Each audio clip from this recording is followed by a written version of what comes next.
Bonjour à tous, donc dans cette vidéo je vais vous expliquer comment déterminer le produit de Wallis. Le produit de Wallis nous permet de donner une expression pour pi sur 2 qui va être écrite comme le produit de k égale 1 jusqu'à l'infini de 4k au carré sur 4k au carré moins 1. Donc ce qu'on va faire dans cette vidéo, c'est d'essayer de trouver cette formule en utilisant simplement des intégrales. Et en utilisant, faut simplement connaître l'intégration par partie. Et avec ces simples outils et un peu d'astuce, on va pouvoir trouver cette formule. Donc, pour commencer, on va partir d'une façon, disons, peu directe, en définissant les intégrales AN.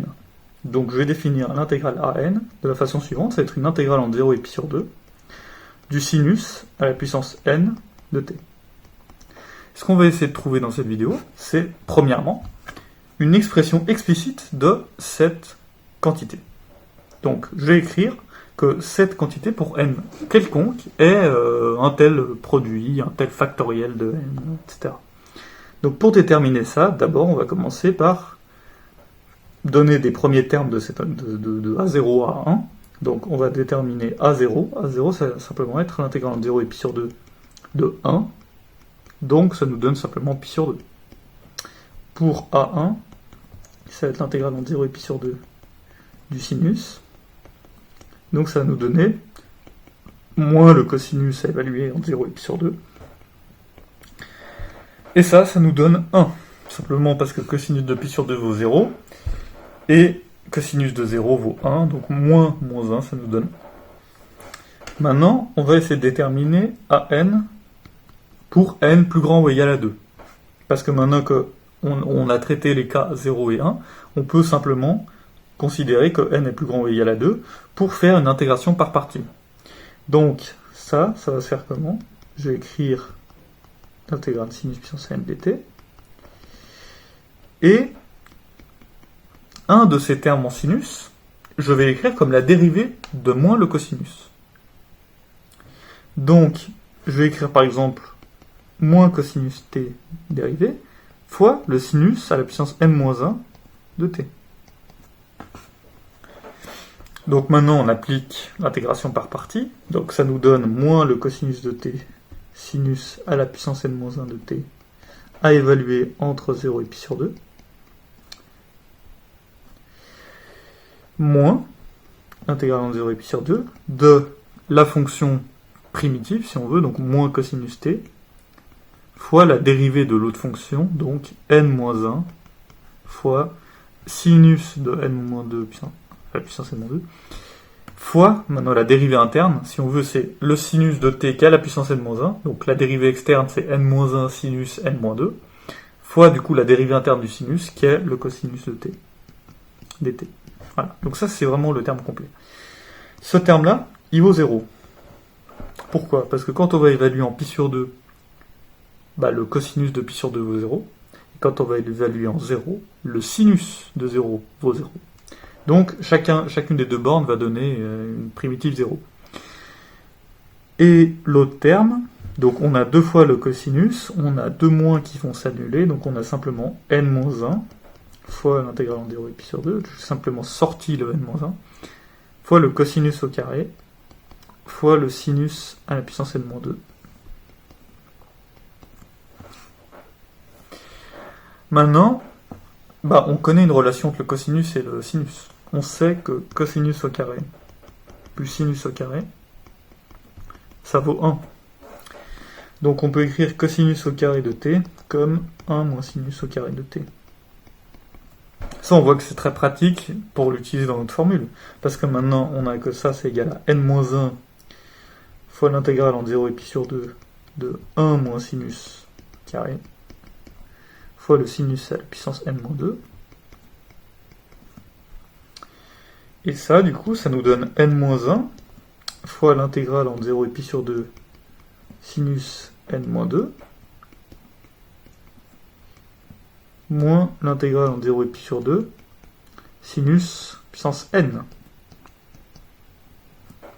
Donc là, j'ai simplement distribué sinus puissance n-2 sur chacun des termes, et séparé les intégrales. Et du coup, maintenant, on reconnaît quoi? Ça, c'est la définition que j'avais donnée de an et de an-2. Ici, on a l'intégrale an-2, et ici, on a an. En comparaison avec la définition de notre an. Donc, on a trouvé une formule de récurrence, parce qu'on a que an est égal à n-1 fois an-2 moins an. Donc maintenant, si je distribue ce qu'on a à droite, ça donne n-1 à n-2 moins n-1 à n. Donc ça nous donne n-1 à n-2 moins n à n plus à n. Simplement distribuer le terme de droite. Et ça, c'est égal à n. Donc maintenant, je simplifie par an, et j'ai que, si maintenant je mets n à n de l'autre côté, j'ai que n à n est égal à n-1 à n-2, et donc an est égal à n-1 sur n à n-2.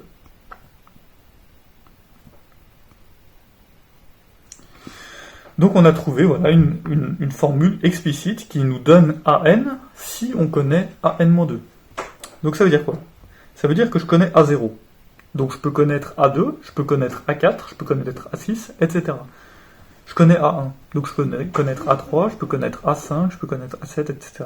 Qu'est-ce qu'on remarque? En fait, on remarque qu'on peut séparer les cas. On peut séparer le cas des nombres impairs et des nombres pairs. Parce que si je donne un nombre impair, A1 va nous permettre de calculer ce nombre, enfin le A de ce nombre impair. Par exemple, si je donne 7, A7, je sais que c'est 7 moins 1 sur 7 fois A5, A5, je sais que c'est 5 moins 1 sur 5 fois A3, etc. Donc je vais pouvoir me ramener à un produit qui va se ramener à A1. Donc c'est ça qu'on va faire maintenant. C'est qu'on va écrire les nombres A2n, les nombres A pairs, et les nombres A2n-1, par exemple, avec n, donc du coup 2n-1 impair. Donc on va calculer dans les deux cas. Donc A2n, c'est quoi? A2n, si j'écris cette formule de récurrence, ça va être 2n-1 sur 2n fois A 2n-2. J'ai simplement pris cette formule et remplacé n par 2n. Mais je connais, en fait, j'explique exactement ce que je faisais avant, mais pour le cas 2n. Maintenant je connais A 2n-2, donc je peux appliquer que A 2n-2, en remplaçant n par 2n-2, c'est 2n-2 moins 1, donc 2n-3, divisé par 2n-2, fois A. Et maintenant, je remplace n par 2n-2, donc j'ai 2n-2, moins 2. Donc ça donne 2n-4. Donc je peux remplacer ça ici, j'ai que ça c'est 2n-1 sur 2n, fois 2n-3 sur 2n-2, fois A 2n-4. Et si je continue, ça va me donner quoi? Ça va me donner 2n-1 sur 2n, fois 2n-3 sur 2n-2. Et après j'ai quoi? C'est assez logique. J'ai 2n-5 sur 2n-4, etc. Donc ça nous donne quoi comme logique? On a 2n-1 fois 2n-3 fois 2n-5. En fait, on va avoir le produit de tous les nombres impairs, jusqu'à ce qu'on arrive au terme A0. Et en bas, on a quoi? On a 2 fois n, fois 2 fois n-1. Donc maintenant, je factorise le 2n-2 en 2 fois n-1. Et donc là, on a 2 fois n-2. Après, on va avoir 2 fois n-3, etc. Jusqu'à ce que j'arrive à mon terme qui va être devant le A0. Alors, qu'est-ce qu'on va voir devant notre A0? Ça, c'est aussi une question qu'on peut se poser. Qu'est-ce qui va être le dernier terme ici? Si on regarde la logique, A2, en fait, c'est 2 moins 1 sur 2. Donc c'est 1 sur 2 A0. Donc en fait, le dernier terme, si on veut, ça va être jusqu'à fois A2, si on veut.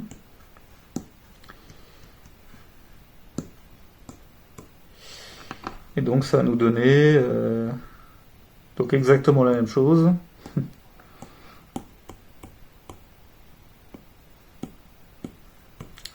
Fois, en fait tout ça, simplement, tout ça va aller jusqu'à 1, et ici jusqu'à 2, fois 1 en fait, on peut voir ça comme ça. Et ça c'est A0. Donc on a montré quoi? On a montré que ça c'est égal à 2n-1, 2n-3, 2n-5, etc. jusqu'à 1, divisé par... Et là, on remarque qu'on a toujours des 2. Et combien de fois on a de 2? Bah, on a 1, 2, 3, 4, 5, juste genre 1. Ensuite, là, il y aura un 2, 3, 4, 5 jusqu'à n. Donc, on aura n fois 2, donc 2 puissance n. Et n fois n-1 fois n-2 fois n-3, etc. jusqu'à 1, c'est quoi? C'est n factoriel. Donc, on a ici que c'est divisé par 2n, 2 puissance n fois n factoriel. Donc maintenant, il nous reste simplement à déterminer le numérateur. En fait, c'est le numérateur qu'on ne connaît pas. Donc pour déterminer le numérateur, on va compléter le numérateur en fait. Donc on va écrire 2n-1, 2n-3, 2n-5 jusqu'à 1 comme 2n fois 2n-1 fois 2n-2 fois 2n-3, etc. jusqu'à 1. Donc maintenant, il reste à diviser les termes qu'on a pris en trop. Donc les termes qu'on a pris en trop, en fait, c'est tous les termes pairs. Donc les termes pairs, ça va être, encore une fois, 2n, mais 2n-2 également, 2n-4, 2n-6, etc. jusqu'à 2. Parce que 1, on ne veut pas l'enlever. Enfin, on ne veut pas l'enlever. De toute façon, multiplier ou diviser par 1, ça ne change rien, mais c'est juste pas pour comprendre la logique. Donc là, ça nous donne quoi? Ça nous donne 2n factoriel. Et en bas, ça nous donne quoi? En bas, ça nous donne 2 fois n fois 2 fois n-1 fois 2 fois n-2, etc. jusqu'à 2 fois 1, si on veut. Donc là, c'est exactement la même idée qu'avant. Avant, j'avais fait la même chose. J'avais écrit que 2n fois 2n-2 fois 2n-4, c'était 2 fois n fois 2 fois n-1 fois 2 fois n-2, etc. Et du coup, qu'est-ce qu'on a? On a 2 puissance n, et en fait exactement comme on avait avant. Donc on a 2n factoriel divisé par 2 puissance n fois n factoriel. Donc, si je l'écris mieux, c'est 2n factoriel sur 2 puissance n fois n factoriel. Donc, maintenant, si je regroupe les deux, donc je reprends mon A2n. A2n, j'ai montré que c'est égal à ça. Ça, on est d'accord. Et le numérateur, j'ai montré qu'il est égal à ça. Donc, c'est égal à 1 sur 2 puissance n fois n factoriel. Ça, c'est simplement le dénominateur, fois le numérateur, qui est du coup ça. Donc, ça nous donne au final 2n factoriel divisé par 2 puissance 2n fois n factoriel. Ça, c'est pour le terme A2n. Donc, je peux le réécrire plus proprement.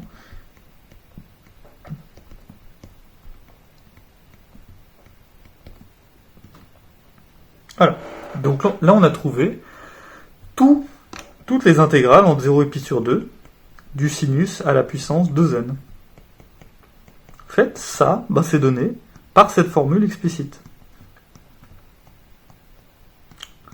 Donc, si on veut, notre étape de calcul a permis de trouver toutes les intégrales des sinus à la puissance 2n. On va encore trouver maintenant toutes les intégrales à la puissance 2n plus 1. Donc, ça, je vais pas... Enfin, c'est vraiment la même idée que ce que j'ai fait pour A2n. Donc, je vais simplement maintenant prendre cette formule et remplacer n par 2n plus 1. Donc, ça nous donne 2n plus 1 moins 1 divisé par 2n plus 1 fois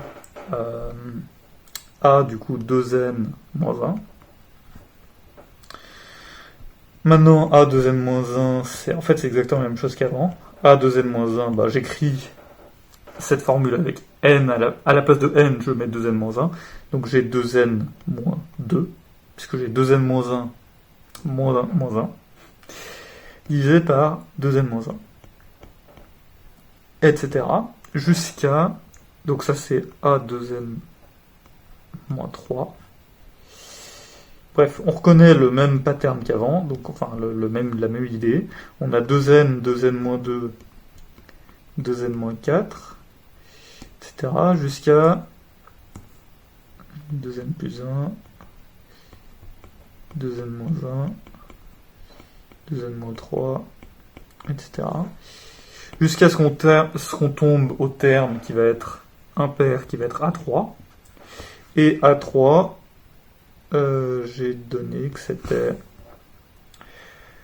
2 fois...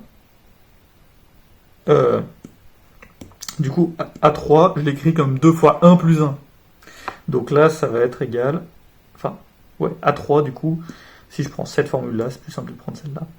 A3, ça va être 2 divisé par 3 fois A1. Donc ici, je vais aller jusqu'à 2n fois 2n moins 2 fois 2n moins 4, etc. jusqu'à 2. Et en bas, bah, je vais avoir 2n plus 1, 2n moins 1, 2n moins 3, etc. jusqu'à 3. Et je peux même rajouter 1. Enfin, c'est plus simple de le voir si je rajoute le 1. Et le tout fois A1. Donc on a exactement la même idée qu'avant, sauf que maintenant en haut on a le 2 fois n fois 2 fois n moins 1 fois 2 fois n moins 2, etc. jusqu'à 2. Et en dessous on a les produits impairs. 2n plus 1, 2n moins 1, 2n moins 3, jusqu'à 3 fois 1 fois A1. Donc, en haut, on va avoir le 2 puissance n fois n factoriel.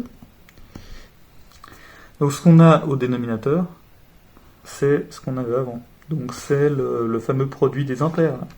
Donc on avait montré que le produit des impairs, 2n-1 jusqu'à 1, c'était égal à ça.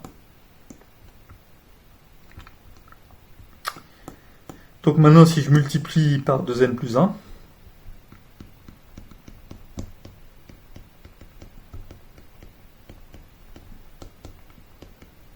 bah ça nous donnait 2n plus 1 factoriel. Simplement, parce que 2n plus 1 fois 2n factoriel, bah c'est 2n plus 1 factoriel, divisé par 2 puissance n fois n factoriel. Donc maintenant, bah, j'ai 1 sur ça, donc il faut inverser la fraction, si on veut. Donc j'ai 2 n plus 1 factoriel fois 2 puissance n fois n factoriel. Parce que j'ai 1 sur 2n plus 1 fois 2n moins 1 fois 2n moins 3. Je sais que 2n plus 1 fois 2n moins 1 fois 2n moins 3, etc. est égal à 2n plus 1 factoriel divisé par 2 puissance n. Donc, si j'inverse le truc, bah, il faut que j'inverse également la fraction. Donc ça nous donne 2 puissance 2n fois n factoriel au carré divisé par 2n plus 1 factoriel.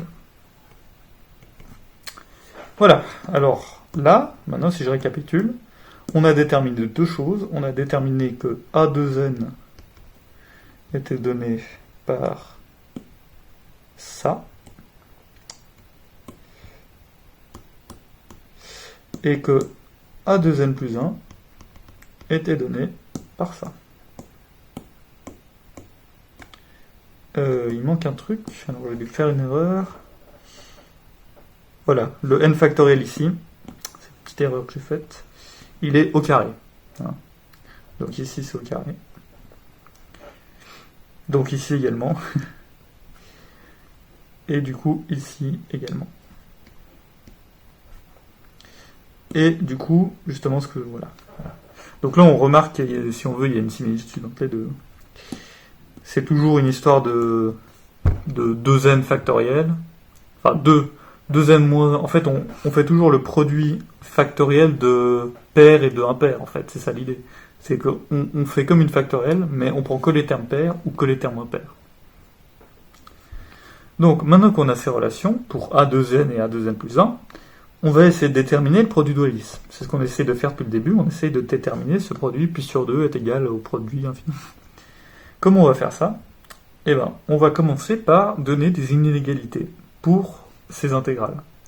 Donc on va essayer de trouver des inégalités en partant de A de n plus 2.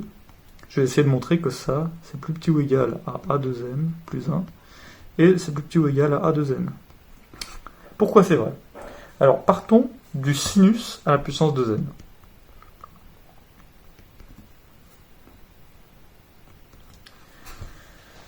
Imaginons que je multiplie ce sinus à la puissance de n par un autre sinus. Si t est entre 0 et pi sur 2, j'ai que le sinus de t est entre 0 et 1. Donc, si je multiplie le sinus de t puissance n, le sinus de t à la puissance de n, par quelque chose entre 0 et 1,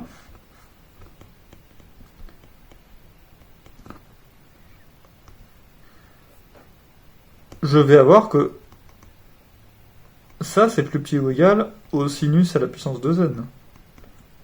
On est bien d'accord. Parce que le sinus de t est plus petit ou égal à 1, donc si je multiplie par le sinus, je vais avoir quelque chose de plus petit que ce que j'avais de base. Et donc j'ai trouvé l'inégalité suivante. Mais de la même façon, je peux aussi dire que si sinus de n plus 1. Si maintenant je remultiplie par le sinus, ce que j'ai obtenu en multipliant de nouveau par le sinus, ça reste plus petit que le sinus de puissance n plus 1. Donc je vais encore trouver que c'est plus petit puissance de n plus 1, plus 2. Voilà. Donc ça c'est mes inégalités.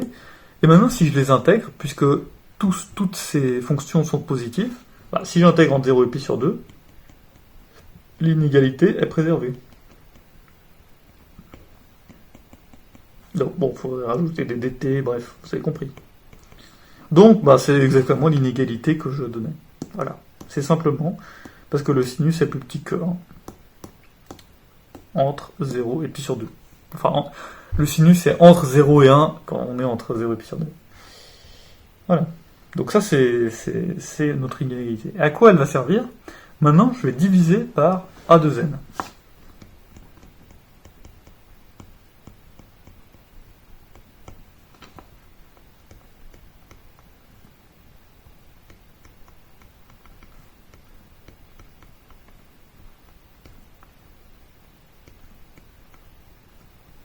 Donc si je divise par A de n, j'ai 1.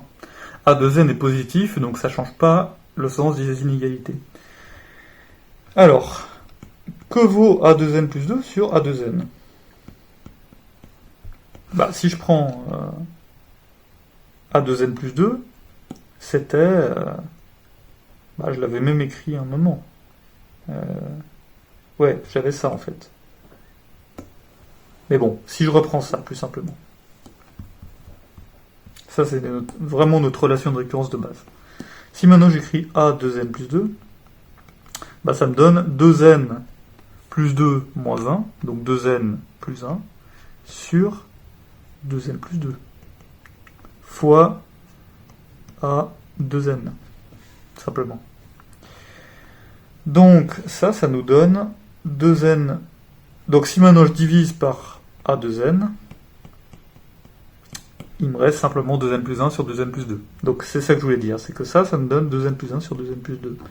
Donc si je prends la limite, lorsque n tend vers l'infini, de cette quantité, ça va me donner quoi? Ça va me donner 1, parce que ça va me donner 2 sur 2. Donc ça va me donner 1. Donc, en fait, c'est le théorème des deux gendarmes, si on veut. J'ai une suite qui est entre la suite constante 1 et une suite qui tend vers 1. Donc cette suite tend également vers 1. Donc j'ai que la limite, lorsque n tend vers l'infini, de A de n plus 1 sur A de n est égale à 1. Donc maintenant, on a presque fini. on a montré que cette limite vaut 1. Et ce que je vais vous montrer, c'est que ça implique directement le produit de Wallis. Pourquoi ? Parce que si maintenant je reprends mon A de n plus 1, en fait, mon A de n plus 1, j'aurais pu commencer par là, mais ce A de n plus 1, je peux l'écrire d'une autre façon, comme un produit. Je peux écrire A de n plus 1 comme le produit de k égale 1 jusqu'à n de 2k. Donc, parce qu'en haut, on va multiplier 2 fois 4 fois 6 fois 8 jusqu'à 2n. Donc, c'est exactement ce que je fais là. Et en bas, 2k plus 1. Parce qu'on va multiplier 3 fois 5 fois 7 fois 9, etc. jusqu'à 2n plus 1. Donc ça, c'est correct. On peut également fois le terme A0. Alors ça, évidemment, il ne faut pas l'oublier. Bon, le A3, je rappelle, c'était égal à 2 sur 3 fois A0. Donc là, on a vraiment le produit de 3 fois 5 fois 7 fois 9, etc. jusqu'à 2n plus 1, et 2 fois 4 fois 6, etc. jusqu'à 2n. Donc maintenant, pour le terme A2n, on n'avait que A2n. Si je reprends l'expression qu'on avait avant. Donc, oui, je suis monté trop. A2n, je l'avais écrit comme ça.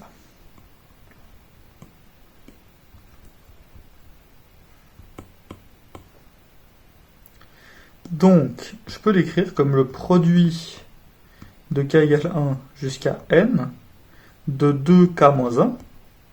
En haut, c'est bien ce qu'on a. Hein. On a 1 fois 3 fois 5 fois 7, etc. jusqu'à 2n moins 1. Donc, quand k vaut n, on a le terme 2n moins 1. Divisé par... Et alors là, on a... Bon, maintenant, je l'avais factorisé, mais c'est 2n fois 2n moins 2 fois 2n moins 4, etc. Donc, en fait, c'est 2n, simplement. Parce qu'on va... On fait 2n, ensuite on fait 2k, pardon. Parce qu'on fait 2, ensuite on fait 2 fois 4, fois 6, fois 8, fois 10, etc. jusqu'à 2n. Donc c'est vraiment ça. Donc maintenant, ça veut dire quoi cette limite ? C'est la limite lorsque n tend vers l'infini, fois a0, là j'ai oublié, de a2n plus 1 sur a2n. Donc je réécris simplement a2n plus 1. Je réécris simplement a2n. Ouais, là il y a un problème. A2n plus 1, ici c'était A1. Ici c'est A1. Sur ça.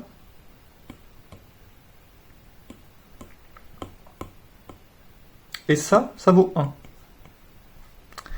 Mais on peut simplifier ce produit, parce que la division, enfin si je divise un produit par un autre, enfin si je fais... ouais, je peux rentrer la division à l'intérieur du produit. Donc, on a le produit de k égale 1 jusqu'à n de 2k fois 2k, hein, parce que si je renverse les fractions, divisé par 2k plus 1 fois 2k moins 1, et j'avais le A1 et A0, donc ça c'est fois A1 divisé par A0, et ça c'est égal à 1. Donc maintenant je peux mettre A0 et A1 de l'autre côté. Là la limite lorsque n tend vers l'infini du produit jusqu'à n, en fait c'est produit de k égale 1 jusqu'à l'infini, de 2k fois 2k, donc ça donne 4k au carré. Ce que j'ai en bas, ça me donne 4k au carré moins 1. Et ce que j'ai à droite, maintenant, c'est A0 sur A1. Et si je reprends les expressions de A0 et A1, c'était pi sur 2. Donc, à partir de définitions très étranges d'intégrales avec ces AN qu'on a déterminées par récurrence, et avec ces inégalités, ces limites qu'on détermine par la règle des deux gendarmes pour trouver que la limite de cette fraction donne 1, en utilisant ça, on arrive à trouver cette formule pour le produit de Wallis. Donc c'est un résultat assez intéressant. J'espère avoir été clair sur chacune de mes étapes, et si vous avez des questions, n'hésitez pas à les poser dans l'espace commentaire.